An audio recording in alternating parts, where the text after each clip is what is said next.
All right. Greetings, lovers of freedom, democracy, and anti-censorship. My name is James Preston Allen. I'm the publisher of Random Lengths News.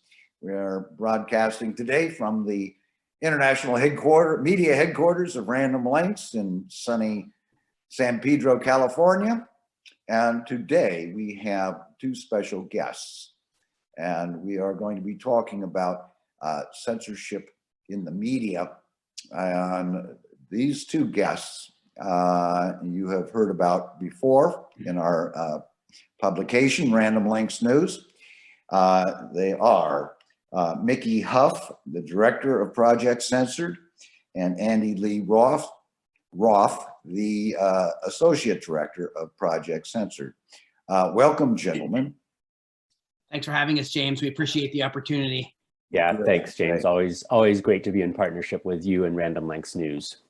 We have been publishing the Project Censored top 10 list for many years, but as an introduction to this program, I would like to read a little bit from the Project Censored website under the topic of what is modern censorship.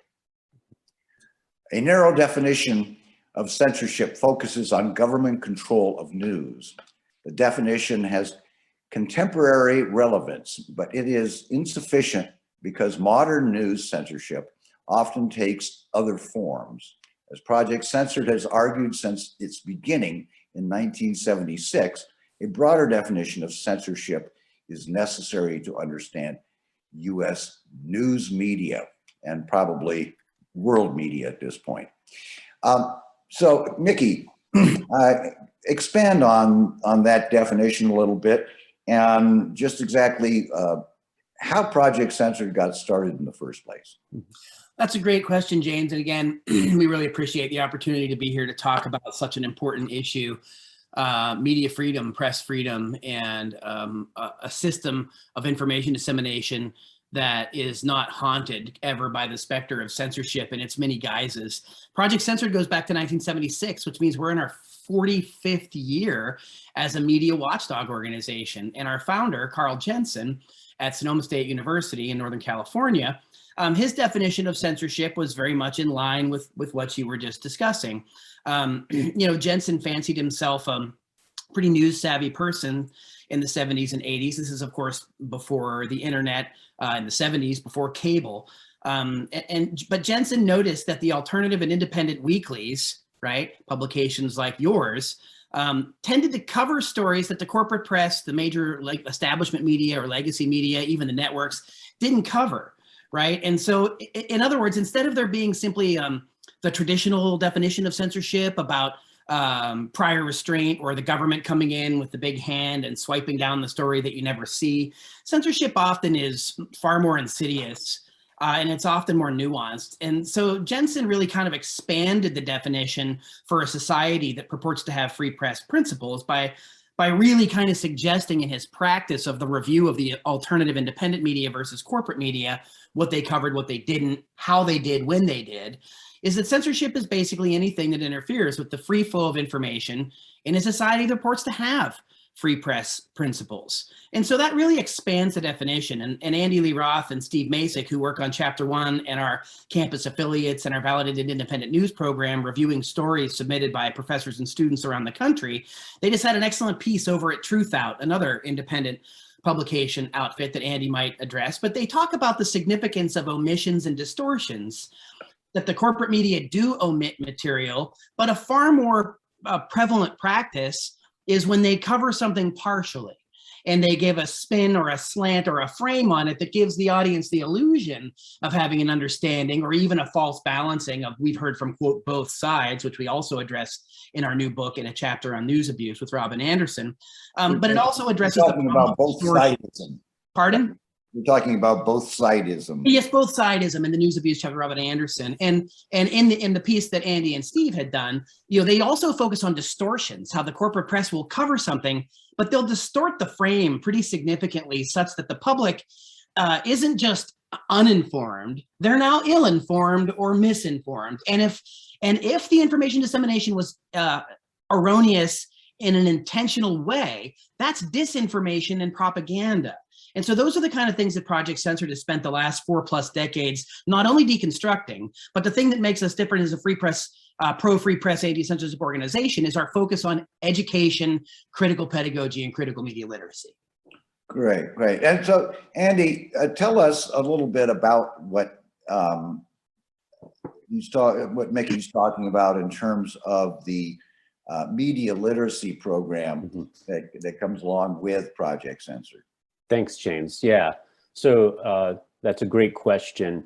When we talk about media literacy, we're talking about an ability to make sense of, to interpret, to critically evaluate everything from the popular TV programs to newspaper articles to what's on websites and online blogs to music videos, social media, and much more. Media literacy is really an umbrella term that constitutes a whole set of literacies. So there's news literacy, which is the wheelhouse of Project Censored, but we're also talking about literacies in terms of visual literacy, information literacy, understanding how technology and online platforms work is a form of literacy, as is making sense of data. And all these terms come from the idea of literacy, being able to interpret and make sense of and express yourself through these various forms that contemporary media take.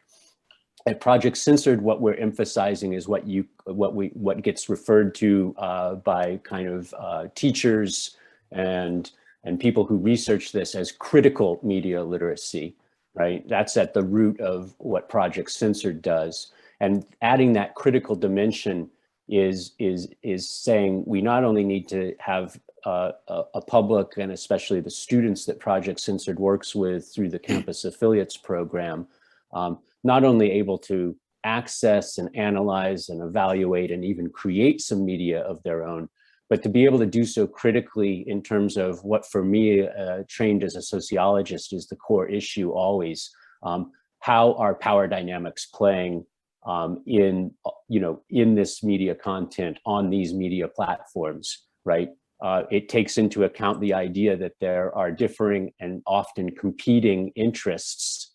So a critical media literacy asks people to think about who created this message, what techniques were used to bring it to my attention, how might people different than me understand or interpret this message in other ways. Sorry? Who paid for it? Who paid for it, right? Follow the money, right? So a major thing that we're doing at Project Censored, this is one of the crucial distinctions that the project emphasizes that I think in many ways distinguishes Project Censored as a media watchdog and as a critical media literacy organization from some of our excellent counterparts. We make a fundamental distinction between corporate news media and independent news media. And the pivot to that term corporate news media is an intentional moving away from talking about either mainstream media or any of those variants. And that argument goes back to the project's second director, my fellow sociologist, I'm proud to say, Peter Phillips, who made the argument several years ago now that it was no longer accurate to refer to the mainstream media, the so-called MSM, as the mainstream media, because now, in an age of mass conglomeration, the narrowing of ownership, and therefore the narrowing of news content, most of what passes as corporate media no longer reflects the interests of mainstream everyday Americans. The content, whether it's news or entertainment programming, you name it, across the spectrum of what we think of as, this broad term media, by and large reflects and promotes and reproduces corporate understandings and corporate interests. So there's a power dynamic shot through all of this. Right, and it is driven by the financialization of the media, not unlike a lot of other sectors of our economy. Right. The fact of the matter is, just to focus again on news for a moment, is that, of course, whether it's Fox News or MSNBC, or even some of the independent news outlets that Project Censored highlights and champions the work of, these are all, to one extent or another, for-profit operations, right? Random Length News, the great work it does, you all still have to pay the bills to keep the lights on, to keep the paper coming out each week. And that affects decisions, business decisions, coverage decisions. But the fundamental argument of the project, and I believe this is borne out by our annual story list and 45 years of such story coverage, is that when you look at corporate news media and you compare it to independent news media, what you find is that in the corporate media, there's a much more narrow definition of who and what count as newsworthy. Mm-hmm. And the result is that the news that you see, the information that you get when you rely exclusively on corporate sources, amounts to what Ed Herman and Noam Chomsky talked about in Manufacturing Consent as a form of propaganda, right? Propaganda that serves not only the interests, say, of the United States as a nation state, but perhaps more so and especially the corporate interests of the entities that by and large control that media. Right, right. So Mickey, and tell us a little bit more about the affiliate program that you have. You have this whole media literacy program in which you've actually got the curricula set up for high school, college professors, and various people all around the country. How many affiliates do you now have at Project Censored? Well, James, I'm gonna address that very briefly, but then I'm gonna hand it over to Andy, because Andy is the one that really oversees our validated independent news program and our campus affiliates program. But just very quickly, over a decade ago, Peter Phillips and I were talking about the methodology of the project, and we were stationed at Sonoma State University, but we had a much broader reach, and in part that was because of the weeklies, that was because of the work Carl and Peter had done. Then in 2010 we started the Project Censored show on Pacifica Radio that grew to be on many stations across the country. And so all of that kind of prompted us to expand the curriculum, which is available at projectcensored.org. It also led us further and further into critical media literacy, pedagogy, education, curriculum. And a lot of that material is also available at our Global Critical Media Literacy Project site, gcml.org. But I want to give Andy the opportunity to talk more specifically about the affiliates program. And he can talk to you even up to our very recent book, Project Censored State of the Free Press 2022, that's out first week of December, and it's the first release on our imprint, The Censored Press. So Andy, I wanted to hand that over to you. Yeah, so the campus affiliates program, as Mickey's modestly suggested, was really the brainchild of Peter Phillips and Mickey.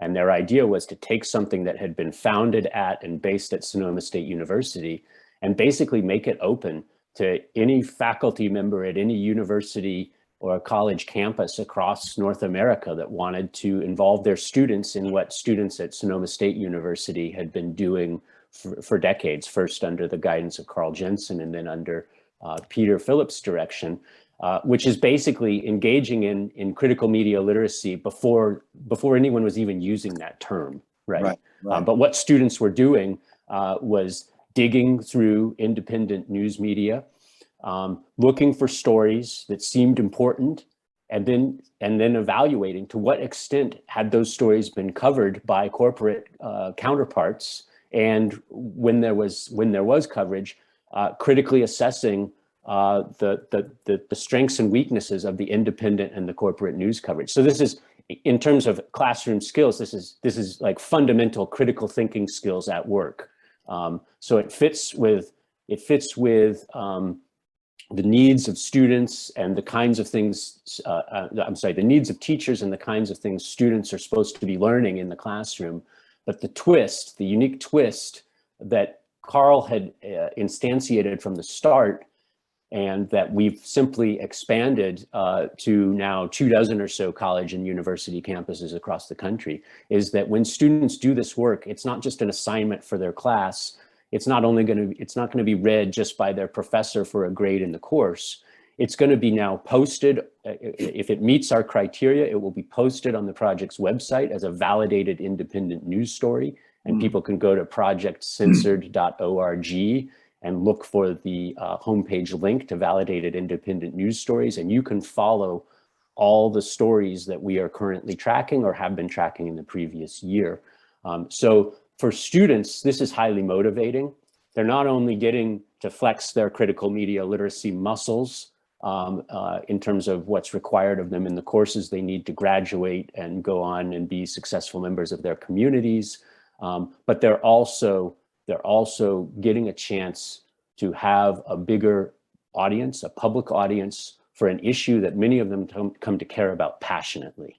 And this curriculum is available on your website for any high school, junior college, university, graduate program, anywhere in North America.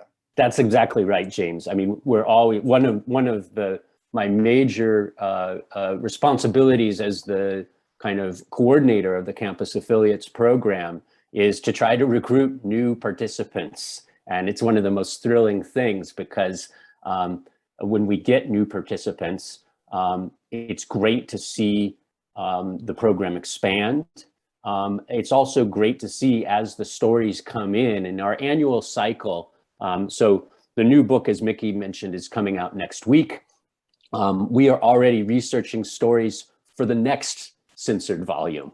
Wow. So the most recent batch of stories, which anyone who wants to can go check out on the website, come from students of Allison Butler at the University of Massachusetts Amherst. They're all education focused. And it's super exciting to see these stories come in. And then every year in the springtime, when we've amassed a batch of roughly 200 to 300 stories a year, all the students and faculty who have been involved in identifying and vetting those stories, as well as our international panel of expert judges, convene electronically in order to vote on the stories, to winnow that list of 200 to 300 stories down, first to a pool of about 30 to 40 stories. And that pool then is subject to a further round of review and vetting.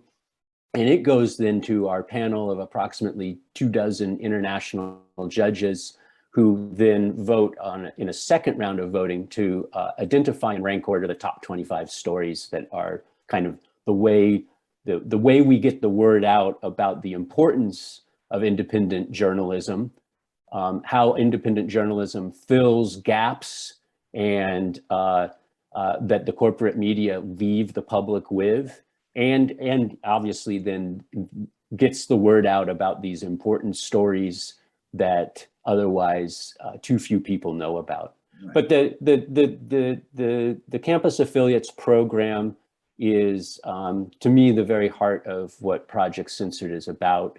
And it has been that way, I think, since Carl first brought this challenge to his students at Sonoma State University in 1976. You know, and when I taught at Sonoma State University with Peter Phillips, one of the coolest things that I always think of, like in a kind of era where we were transitioning to digital media as kind of the primary mode, Peter would show up on the first day of class of his seminar on news and politics, and he'd literally walk around the seminar table dishing out print media. You know, so someone would get a copy of Mother Jones, someone else would get a copy of, you know, Random Lengths News, the Bay Guardian, you name it. And Peter would say, here, find a story and make it yours. And that in a nutshell is, and then, you know, students take ownership of that. They get passionate about it, as I say. And then it's a great thrill for me when we get to notify either the professor who's been the faculty evaluator on that story or the student, like, your story was selected by our judges to be in this year's top 25.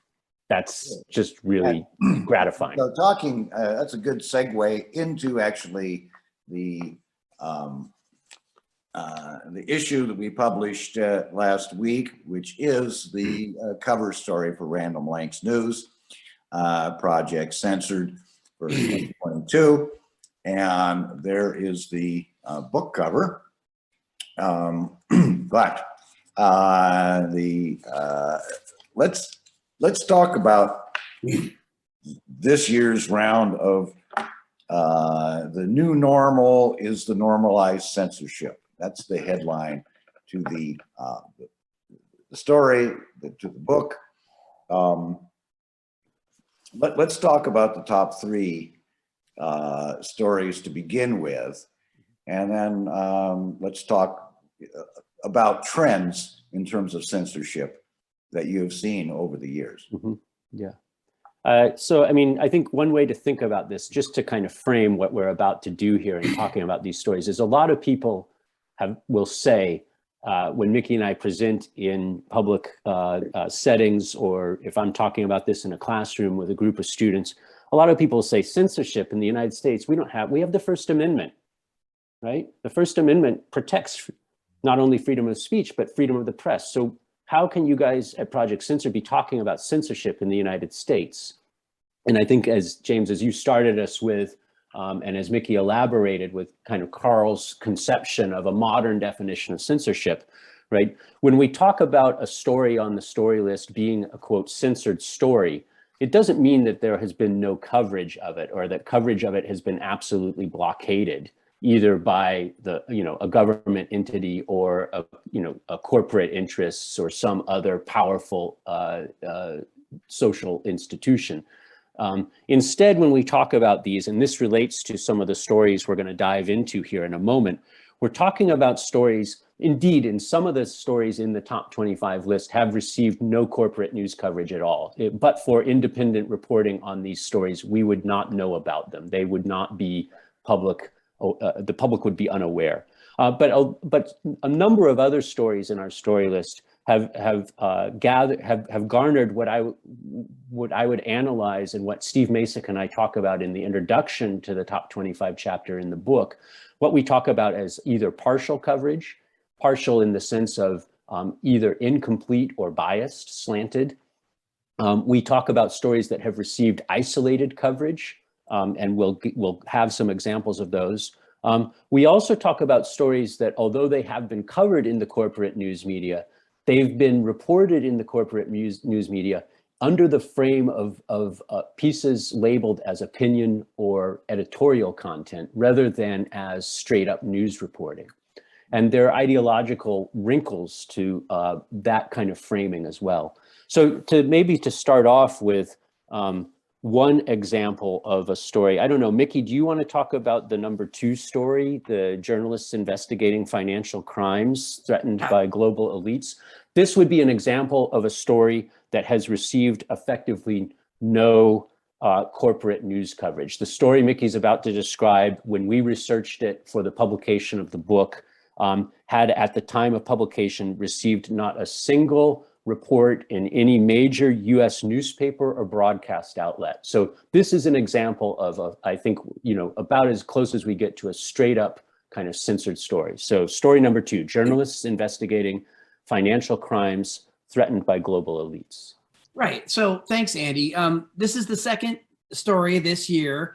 And it's a story that we, unfortunately, we've been having to cover more of these kinds of stories because there's been such a crackdown on journalists, whether it's by the state or by the private sector. This has been a theme in several of our stories in the past several years, including in the forward.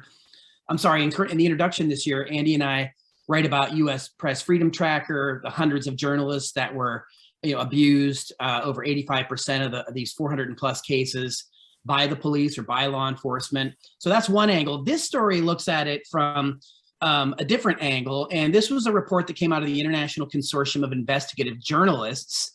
And Spencer Woodman detailed this in an article, Unsafe for Scrutiny. So you see a lot of these reports that have been coming out in the last couple of years, whether it's the Panama Papers or these other papers about financial corruption, right? What we see is that a number of these journalists that are involved in these kinds of really in-depth, not crime in the streets, but crime in the suites, as political scientist Michael Perenni would say, one of our long-time judges a long time ago. But this is harassment. Private companies and entities actually harass investigative journalists that are looking into financial crimes. And this, it has a couple of effects. One is a simple chilling effect, right? About reporting about corruption. And if other people in the report that are reporters see the way in which journalists are treated who try to cover these really significant stories, stories about money laundering, bribery, theft of public funds, and other illicit acts carried out or facilitated by wealthy banks, government officials, or corporate leaders, right? This is things the public needs to know about. Those that are involved in the commission of these kinds of crimes or any kind of orbit of them, they don't want that to be reported. And so there is a spate of threats, reports. And look, of course, over the years, we've even seen reporters killed. Not only do they lose jobs or be fired, but some of them actually are killed. Some of them are driven to suicide. Gary Webb comes to mind. But in this case, this is a really important story. And you heard Andy say, this didn't get any corporate coverage. One of the key facets of it, I think, is the anti-SLAPP legislation, which originally is supposed to protect, sort of smaller folk, little people, so to speak, right, from being run roughshod over. But this basically turns it on its head, and it allows these powerful economic entities to threaten reporters with cease and desist letters and the sort. The editorial cartoonist Ted Rall actually went through a serious case in California that he didn't win when he went up against the LA Times billionaire owners. This is a real serious issue, and not only is it important for the public to understand the pressure that journalists are under, whether it be physical violence or some type of economic or the risk of their jobs, lives, etc. It's the stories they're reporting, right? And we really need to follow, again, back to where we started with the whole idea of following the money. Here's a perfect story of an example of where reporters who do try to follow the money are met with great impediments and threats. Mm-hmm. And so this story, just to add quickly to that, this story was reported by Spencer Woodman, writing for the International Consortium of Investigative Journalists. And Woodman's report was based on a study released by the Foreign Policy Center in November of 2020. And again, just to close the circle on this, when we looked for corporate news coverage of that Foreign Policy Center report, we found nothing. With the only exceptions being The Guardian, the UK-based independent newspaper. The Guardian had one article talking about it, and we found one brief broadcast segment from Voice of America that mentioned the Foreign Policy Center report that documents all the ways, as Mickey's noted, the defamation lawsuits, cease and desist letters, social media smear campaigns, trolling, and even physical violence, all the ways that these large financial institutions have gone after journalists who are trying simply to report the truth. And so one of the ways in which that form of censorship works from a publisher's point of view is, so somebody wants to write a story about a major financial institution, and the story may run once. Mm-hmm. And then the publisher gets a phone call from the ad agency representing that financial institution that threatens to yank all of their advertising dollars, mm-hmm, if a hint of that story ever runs again. Mm-hmm. And so that story is dropped, that journalist is assigned to covering cute dogs and babies, perhaps. And for instance, there's one advertiser that comes to us that, as part of their ad contract, only wants to be on a page where there is good news. And you can see their advertising all over America these days. And it's a rather a surreptitious form of manipulating what one prints and what one doesn't print. Right. So let's go on and catch another story. What's the number 3 story, perhaps? Number which? 3? Number 3. Yeah, that one fits in perfectly, James, because it's a story that I would frame under the notion of isolated coverage. There Right. has been corporate news coverage of a version of this story. Right. But the corporate version of this story is about isolated incidents that are never connected to tell the bigger picture, to provide a sense of the bigger picture. So this is a story about the historic wave of wildcat strikes for workers' rights that have been taking place across the nation since especially the onset of the COVID-19 pandemic. Mike Elk, an independent journalist who runs the Payday Report, has since March of 2020 documented more than 1,500 incidents of wildcat strikes that have erupted to challenge the dangerous working conditions and chronic low wages that workers in so-called essential positions, essential workers, as we talk about during the COVID era, have been facing. So this is arguably the largest wave of wildcat strikes in the United States since the late 60s or early 70s, right? Historic levels of workers. And to be clear, when we talk about a wildcat strike, we're talking about workers who are organized outside the framework of a union authorized strike.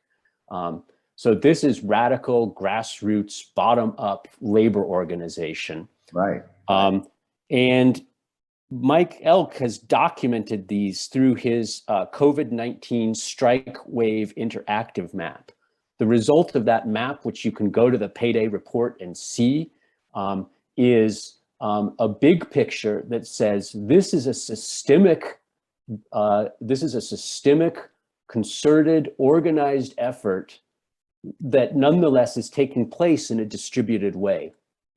So where's the corporate bias in the coverage of this? There is corporate news coverage of wildcat strikes, but with one notable exception that I'll talk about in a moment. That corporate news coverage tends to be atomistic and isolated. It's local newspapers reporting on a local wildcat strike at the local coffee shop, corporate owned and run coffee shop.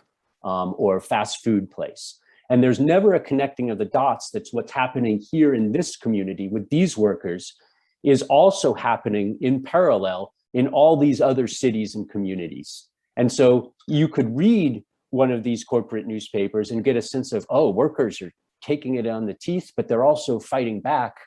But you would only get a sense of that happening in kind of a fragmented, localized way.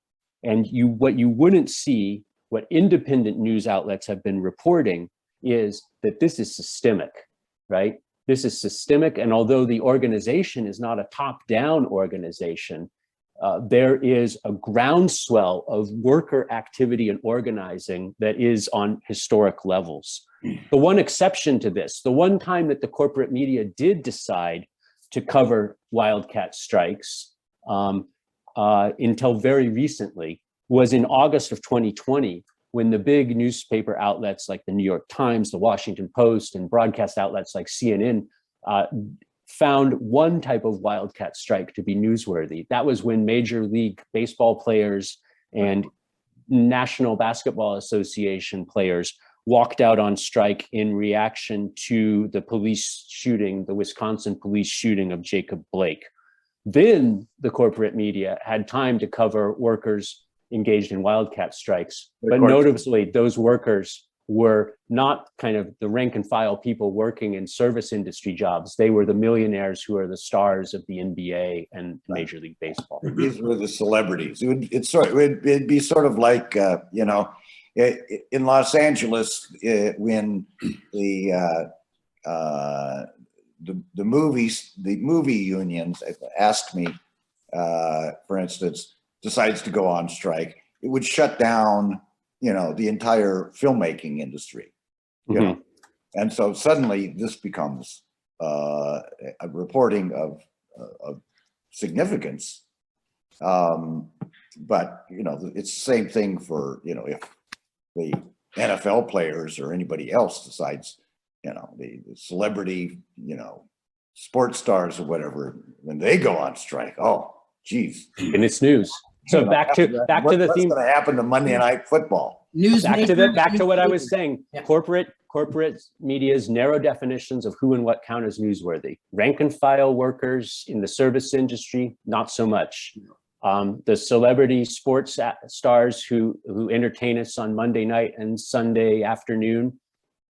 Yeah, that affects the corporate media's bottom line. Oh yeah. You know. And that's really what we're getting at here is we've been talking around this a lot, and it's, and Danielle McLean, who is Society of Professional Journalists ethics chair, wrote the foreword to this year's book, and that's one of the things that they really call attention to. There's a really succinct part of it where McLean says about just the news media as an industry, right? And they're right in the foreword. They say we need to stop chasing ratings and meaningless clickbait headlines. Stop treating politics like celebrity gossip and elections like popularity polls. Demand change from the corporate boards and hedge funds that run news outlets without caring about a free press, and turn our focus toward the kind of journalism that our society deserves, right? And this is important. And they also remind us to follow the Society of Professional Journalists Code of Ethics, which obviously runs afoul of many of these kinds of business or for-profit type of motivations, James, as you know. And really quickly, these are simple to recall, right? The 4 major codes of ethics: that journalists should seek truth and report it, minimize harm, act independently, and be accountable and transparent. These are relatively basic guidelines, right? And one of the things we do is when we're looking at these independent alternative news stories, we want to see that they're in line, right, with these kinds of principles. And that's what you'll see in the kind of stories that we research and that we publish each year. And that also, I'm going to kind of segue here really quickly. It's not just James, that we cover the problems, right? It's not just that we cover what are the challenges happening that the corporate media won't report about. They often don't report about the good things, or what we call media democracy in action. They don't really report a lot on solutions journalism in the corporate press. And that's a real problem, right? And so that's what McLean also calls out in the foreword. And, in previous years, we've long called for a robust public interest media, right? And that's one of the things that Project Censored, I think really does differently than other media watchdog groups. First is our educational and curricular component. The other is critical and affirmative, as Andy likes to say often. We critique when the corporate press sort of fall down on the job, but we also laud them when they do a good job, right? The Washington Post just did an expose on the January 6th Capitol events, et cetera, not long ago. But we also then highlight solutions. We don't just look to problems. So if you take a look at the listing and the contents of the entire book, it's really mixed, and I think it's a really great cross-section of both what are some of the problems and challenges we face, and who are some people out there that are really doing something to head them off and do something different. And then even a step further into the meta, where are there organizations, educators, et cetera, that are really trying to reshape the face of what media and the public interest looks like? Right. So, of course, the Washington Post would be derelict in duty if they didn't cover the January 6th insurrection and the hearings and all of that, because for them, it's local news. Yeah. It's sort of like, when the LA Times doesn't cover, or when the LA Times does cover, corruption at City Hall. Mm-hmm. I mean, they basically would have to be brain dead, if they didn't, pick up the fact that one of our councilmen or several of our councilmen have been indicted, and are being prosecuted for corruption. So, there are certain things that are cannot be covered, cannot be avoided, but it's how they cover it. Yeah. Yeah. The distortion element, the framing element, right? That's always significant. Let's talk about framing.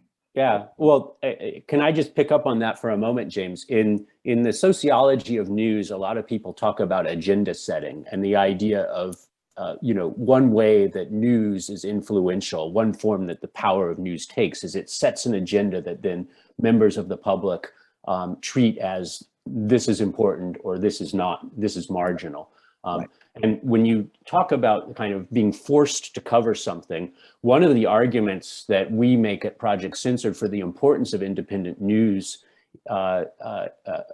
reporting is not just that independent news outlets and independent journalists cover stories that the corporate news media do not, but also that coverage then challenges and, force might be too strong a word, but it exerts public pressure on corporate news outlets to pick up and address those stories that the corporate news media would otherwise be, our historical record indicates otherwise would be unlikely to cover, or unlikely to cover in the way that they now have to, because independent news outlets have topicalized that and made it an issue that must be covered.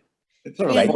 And they're the kind of competitive marketplace actually works in favor of getting stories out there. Most of the time I would be critical of a kind of this notion of a marketplace of ideas as it relates to journalism. But in that case, where independent journalists have been covering a story and that coverage has this kind of agenda setting influence on corporate news media, which is something sociologists of news have not really talked about, because most of that research focuses on, quote, mainstream news coverage.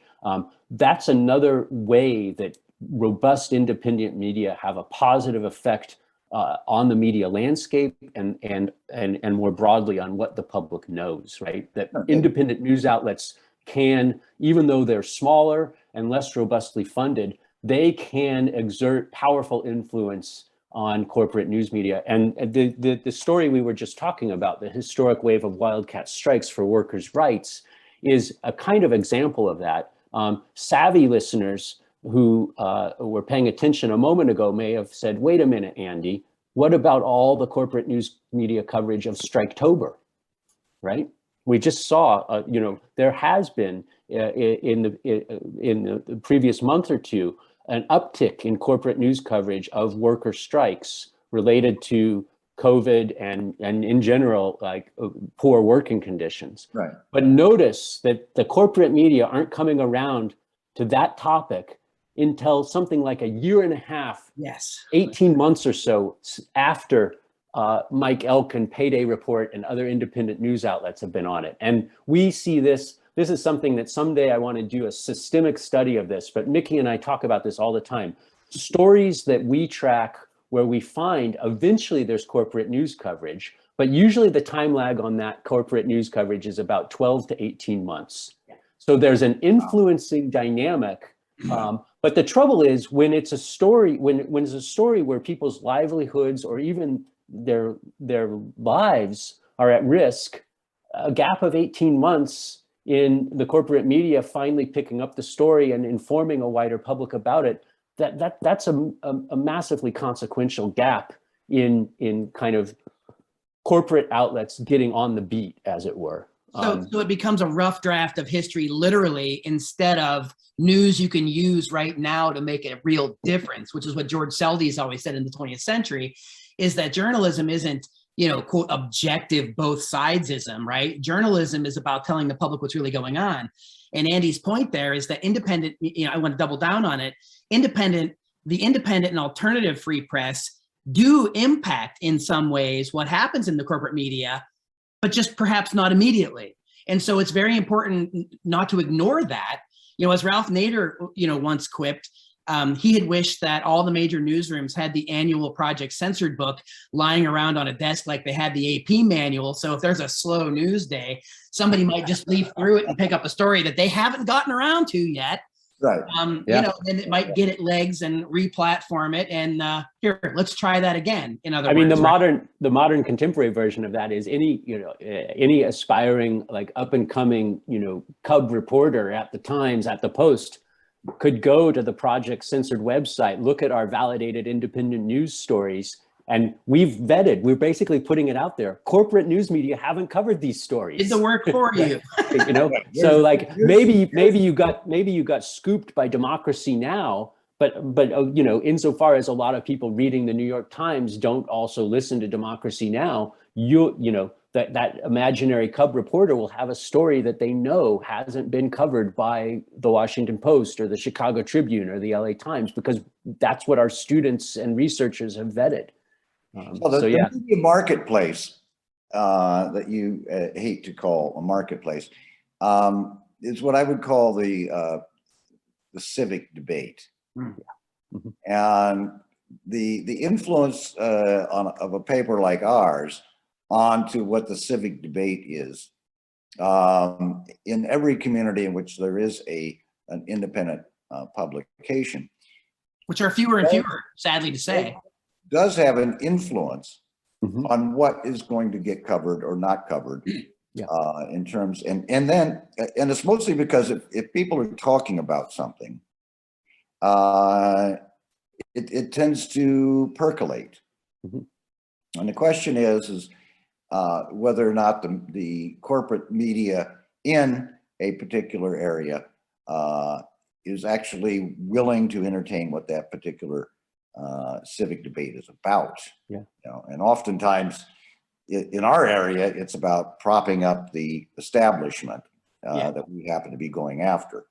Yeah. But you know, that's well, there. I mean, the sociologist William Gamson talks about media standing as a form of achieved cultural power. He talks about it. Now, he's using the term standing out of a legal context, right? In a court, if there's a case, the court determines who has standing. That is, who has a stake and who has perhaps expertise in the issue at hand, right? And so to have media standing in Gamson's terms is to be treated not just as the subject of news, right, being reported about, but being treated as someone who has a newsworthy perspective on the events of the day. And so I think, again, this to me is fundamental to differences between, say, what Random Lengths News does and say what the LA Times is doing, as good as the LA Times can be on certain topics, right? The people that Random Lengths News basically authorizes with media standing are going to be a more diverse and group of people in all the range of diversity there. And therefore, right, a diversity of sources is going to lead to a diversity of content. And the flip is also true. A lack of diversity of sources, which we can analytically point to a lack of diversity of ownership, leads to a lack of diversity of content. And the people that tend to be the reporters in elite institutions, they tend to be of the same class or pedigree as the people they then go out and cover. And again, back to our book, Project Censored, State of the Free Press 2022, out first week of December. You can learn more at projectcensored.org. In the foreword, Danielle McLean literally writes and says, sadly, too many of the media's scarce resources are devoted to amplifying the voices of the country's most powerful government officials and corporate executives, uncritically publicizing their opinions and short-term goals, instead of exploring the collective impacts that their decisions might have on society and its most vulnerable members. And McLean says what we've been echoing for years: this needs to change. This is something about the news industry that needs to change, and it needs to reflect more of the public interest and grassroots things going on. This is why we need local independent outlets like Random Length News and not just the CNNs, or, by the way, not to shift too much, but many Americans now get their news from social media platforms that aren't journalistic institutions at all, right? And so that opens up a whole other series of challenges and problems that we face. But again, that's why independent news outlets are so crucial for helping people understand what's happening in our society. Let's go down that social media rabbit hole for a moment. Okay. Because I think that everyone that I know, whether they're in the journalism field or not, really have to address that. And you know, the issue really becomes you were talking about having standing, Andy, and I would hope that, and I believe this is true in the case of our publication and other independent publications, is that our reporters have a certain standing because they have worked for a newspaper, a media that is trusted within the community. So they have a certain amount of standing when they show up and ask questions or share opinions. I know that is true for me. However, and it would appear as though social media has now decided to democratize everybody's opinion to being equal. And so you get all of the wacko jobs out there spouting off about things they know nothing about, the anti-vaxxers, you know, the pro-Trumpsters, you know, let's include the Russia Gators, please. Yes. MSNBC. Yeah. So, you know, the issue really becomes how do you deconstruct this whole, you know, wave of social media versus the independent media fighting the corporate media? I think one answer, or a part of the answer to that question, James, goes back to, we were talking about media literacy at the beginning of the hour, and algorithmic literacy is crucial to this, right? When we're talking about social media, whether we're talking about someone's Facebook feed or how Twitter operates, we're talking about platforms that, first of all, don't see themselves as in the business of journalism. So right away, the kind of ethics that Mickey was talking a moment ago are left in the dust on the roadside if they were ever acknowledged at all.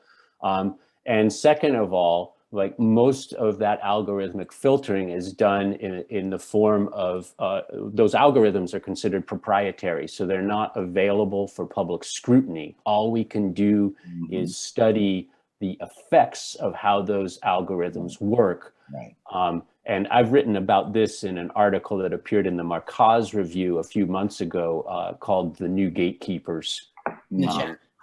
And the idea is that, you know, old sociological models of news talked about editors like yourself as gatekeepers, and there are famous studies going back to the 1950s of how editors made decisions about what to include or not include in the day's newspaper, stories coming over the wire, and only so many column inches in a print newspaper. So the editor has to make decisions. Famous sociological decisions that were famous sociological studies of the news kind of production process based on editorial gatekeeping.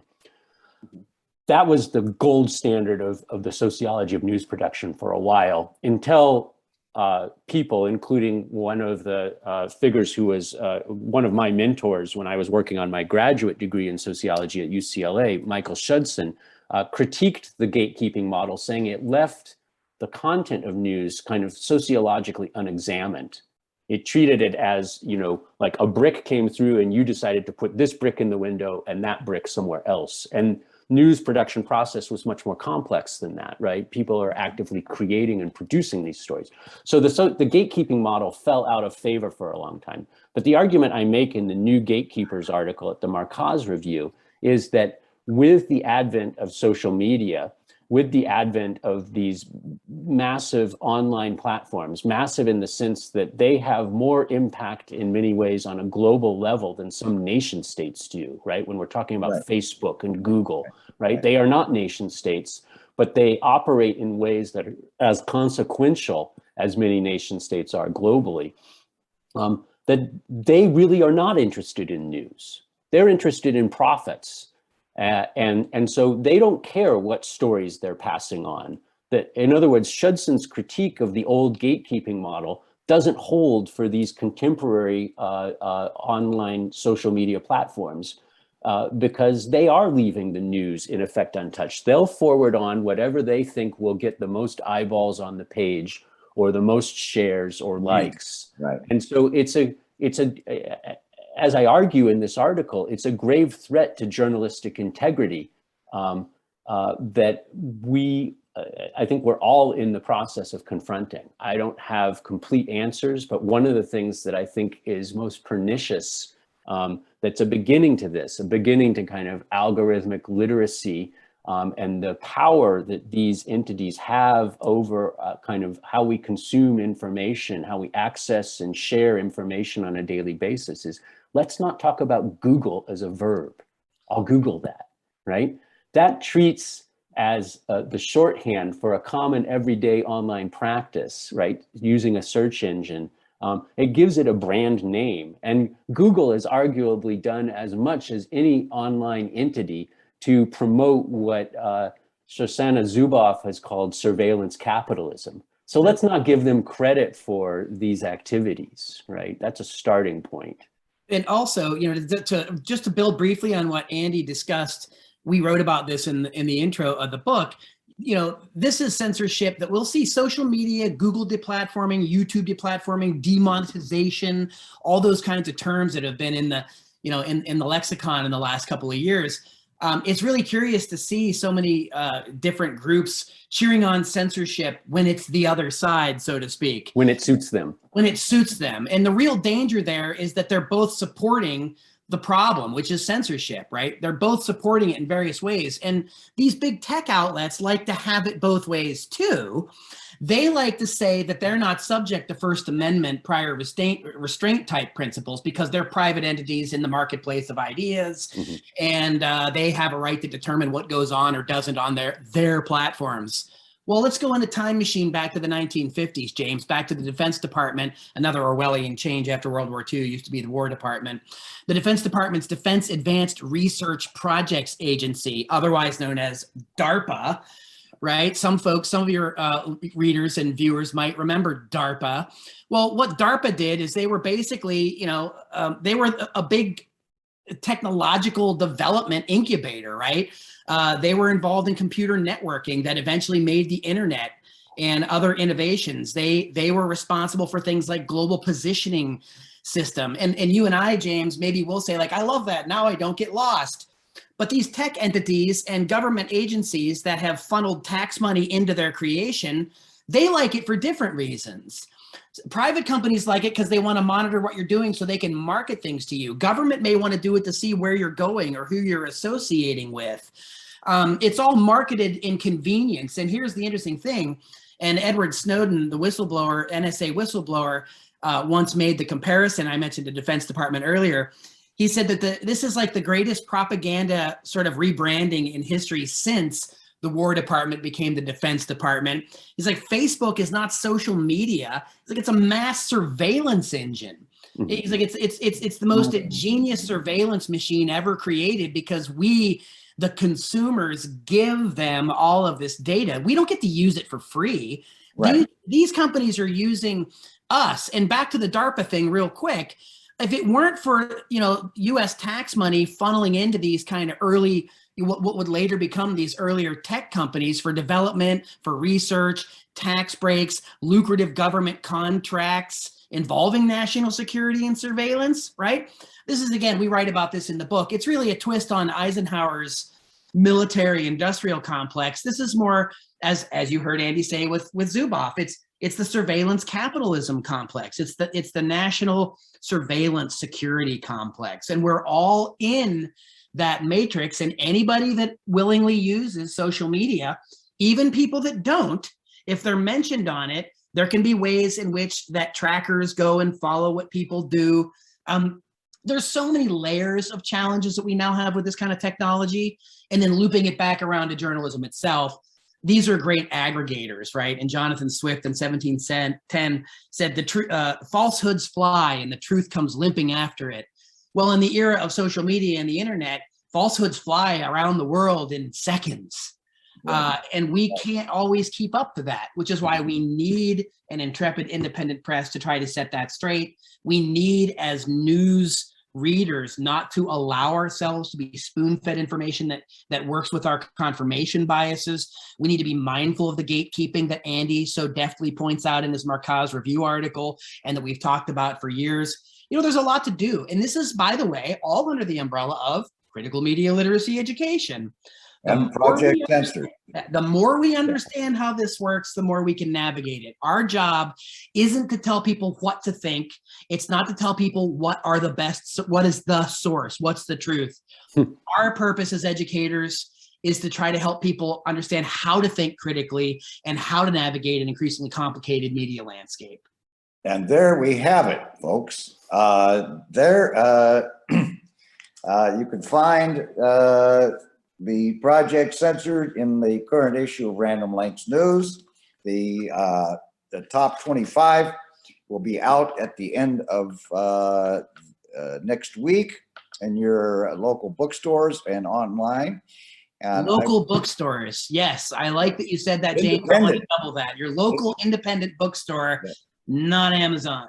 That's right. And or you can go to projectcensored.org and pre-order it as soon as you right now. You can pre-order it now. At this very moment. So from San Pedro to the gentle North Country where you guys are hanging out, I would like to thank Mickey Huff and Andy Lee Roth from Project Censored, and congratulate them on the new normal is the normalized censorship, Project Censored stories. You may find a copy of this article in one of over 100 alternative news weeklies across America. And I would hope that you would support each and every one of them. And if you have some extra money, you can always donate it to Project Censored itself. So I thank you, and I want to encourage all of you to continue to think about what you read. I'm James Preston Allen, Random Lengths News.